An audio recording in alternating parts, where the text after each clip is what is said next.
मुल्क के 50 करोड़ से ज्यादा लोगों ने देखा है। बीजेपी इस कदर खौफजदा है 2024 को लेके कि अपने खिलाफ हर एक आवाज को दबा देने की कोशिश कर रही है कि जो वो दिखाएं वही देखें। हीरा को गिरफ्तार किया गया और फिर सुप्रीम कोर्ट ने उनको अबूरी जमानत भी दी है।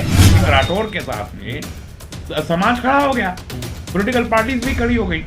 मुझे तो बहुत ज्यादा मज़ाक़ खेज लगती है ये हरकत, क्योंकि जिस गाने को लेके आपको एतराज था वो गाना उनके ट्विटर हैंडल और फेसबुक पे और व्हाट्सएप पे जो चल रहा था, तो मैंने देखा कि वो 2-4 लाख लोगों ने सिर्फ देखा। लेकिन जब आपने नोटिस दिया तो वो नोटिस को टेलीविजन के जरिए वो गाना जब दिखाया गया टेलीविजन के मुख्तलिफ चैनल्स ने, तो वो मुल्क के 50 करोड़ से ज्यादा लोगों ने देखा है। तो आप नोटिस दे के आप उस गाने को प्रमोट कर रहे थे क्या? कौन सी अक्लमंदी है ये? और हम जिस डेमोक्रेसी में जीते हैं वहां इजहार ख्याल की आज़ादी हर एक को हासिल है, जो देश को नुकसान ना पहुंचाती हो।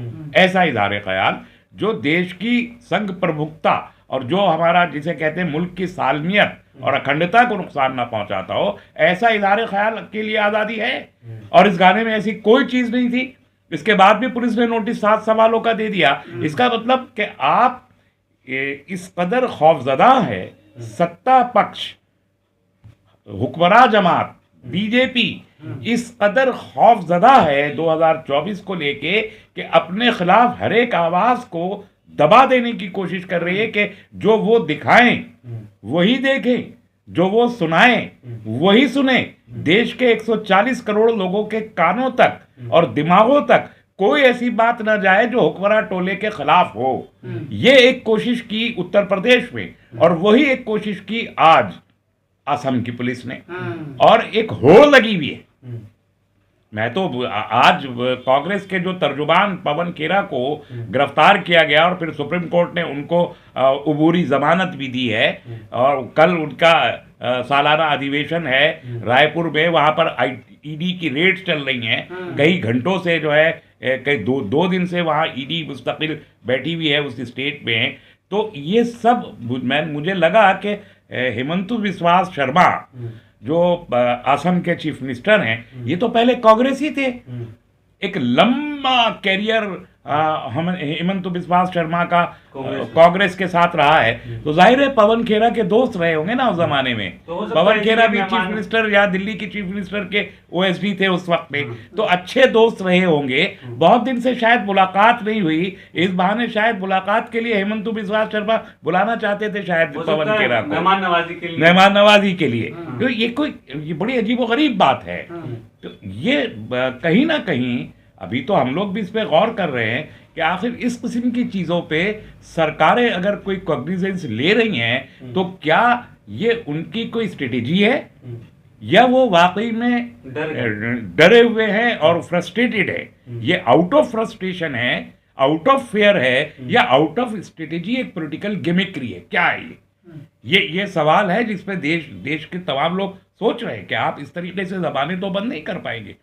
आज जो पवन खेरा को आपने घेरा, तो आज खाली कांग्रेस के सारे लीडर बोले, समाजवाद दूसरी अपोजिशन पार्टी भी बोल रही, कल देश के बुद्धिजीवी वर्ग खड़ा हो जाएगा, वो बोलने लगेगा। अब उस लड़की के साथ नेहा सिंह राठौर के साथ में समाज खड़ा हो गया, पॉलिटिकल पार्टीज भी खड़ी हो गई। तो आप तो जो अपोजिशन अभी तक बिखरी हुई है, आप उस अपोजिशन को यूनाइट करना चाहते हैं क्या? और यहां मैं एक बात कह दूं, United opposition versus Modi favour में जाता है। इस देश के लोगों को और इस देश की राजनीति की समझ रखने वाले लोगों को अब ये बात बहुत अच्छे तरीके से समझ लेनी चाहिए कि एक polarised election, highly polarised election BJP के फेवर में जाता है। इसलिए अपोजिशन इत्तेहाद की जो बात करते हैं, मुझे वो बात समझ में नहीं आती। कहां पर इत्तेहाद करना चाहते हैं? बंगाल में कांग्रेस का सीपीएम का कोई वजूद बचा नहीं है, ममता बनर्जी है, क्या इत्तेहाद करेंगे वहां?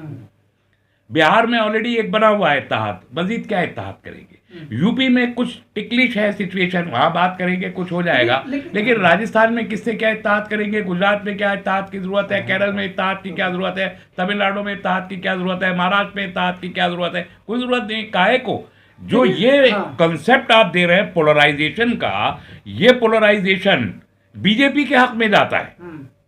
और ये अपोजिशन को यूनाइट करने के लिए अगर ये टैक्टिक है, तो जैसे आपने देखा कि बिहार में जितना यूनाइट किया आपने अपोजिशन को आरजेडी के साथ, उसका फायदा बीजेपी को हुआ। आपने जितना समाजवादी पार्टी के साथ आपने पोलराइज किया, उसका फायदा बीजेपी को हुआ। यही पूरे देश में भी हो सकता है अगर आप उसको पोलराइज करते। लेकिन सवाल ये है कि जैसे छोटी छोटी चीजों पर सरकार रिएक्ट कर रही है, बीबीसी डॉक्यूमेंट्री हो, बीबीसी को लेकर हो, एक सिंगर गाना गा रही है, हालांकि ये जो गाना है वो हकीकत पे मबनी पूरा ये गाना है जो कानपुर देहात में हुआ, तो ये जो सरकार है ये रिएक्ट क्यों कर रही है आखिर?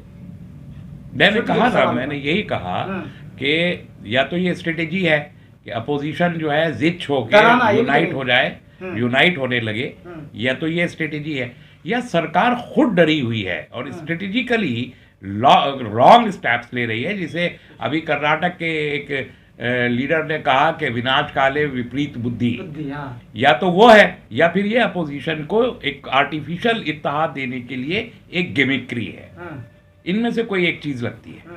लेकिन ऐसा भी हो सकता है जिस तरह अडानी का जिस तरह से मामला आया भारत में, उसको लेकर दूसरे मुद्दा को लाकर भटकाना हो या पब्लिक को उस तरफ ध्यान दिलवाना हो। भटका नहीं सकते, कोशिश कर सकते हैं, भटका नहीं सकेंगे क्योंकि वो इतना बड़ा स्कैम है और डेली बेसिस पर वो और नीचे होते चले जा रहे हैं। तो और अभी तो सुप्रीम कोर्ट की एक कमेटी कॉन्स्टिट्यूट की है, वो भी सारे पेपर्स मांगेगी। तो क्या क्या पेपर्स इनको लाके देने पड़ेंगे और क्या होगा, ये तो अभी अगले हफ्ता 10 दिन में पता चलेगा। लेकिन सवाल ये है कि ये अडानी ना हो के कोई और होता जो हुक्मरान जमात के साथी ना होता, तो अब तक तो जेल की सलाखों के पीछे होता, वो उसका हशर खराब हो गया होता। तो ये जो दोस्ती निभाई जा रही है अडानी के साथ, ये तो देश हित के खिलाफ हो रहा है ना। 15 लाख करोड़ रुपया बहुत होता है और 15 लाख करोड़ के करीब का एक घपला सामने आ रहा है।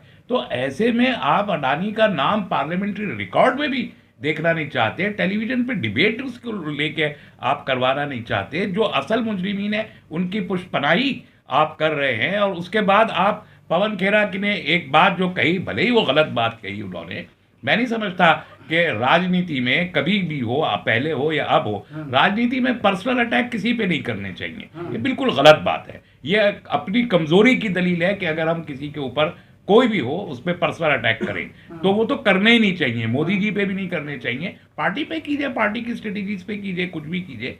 और जबान और लफ्जों की मर्यादा ये रखना सबके लिए जरूरी है। बीजेपी के लोगों ने भी बहुत सारी बातें कही हैं जो बहुत काबिल एतराज बातें हैं। सोनिया गांधी को लेके, नेहरू जी को लेके, बहुत से लीडर्स को लेके उन्होंने कही हैं। तो क्या उन सबको जेल चले जाना चाहिए? ऐसा थोड़ा ही होता है एक पॉलिटिकल सेटअप में। और दूसरे जो आप अभी नेहा सिंह की बात कर रहे थे, सवाल तो डीएम के ऊपर है और किसी और ने नहीं। बीजेपी की खुद बीजेपी की लोकल एमएलए ने सवाल उठाया डीएम के ऊपर, और डीएम आजाद है। डीएम को किसी ने कुछ नहीं कहा अभी तक। दूसरे लोगों पे जो छोटे अफसरान हैं उन पे कार्रवाई हुई। डीएम तो मैंने देखा कि किसी पार्टी पे रक्स कर रही थी, तो डीएम के ऊपर वो कार्रवाई, ये नोटिस डीएम को क्यों नहीं गया?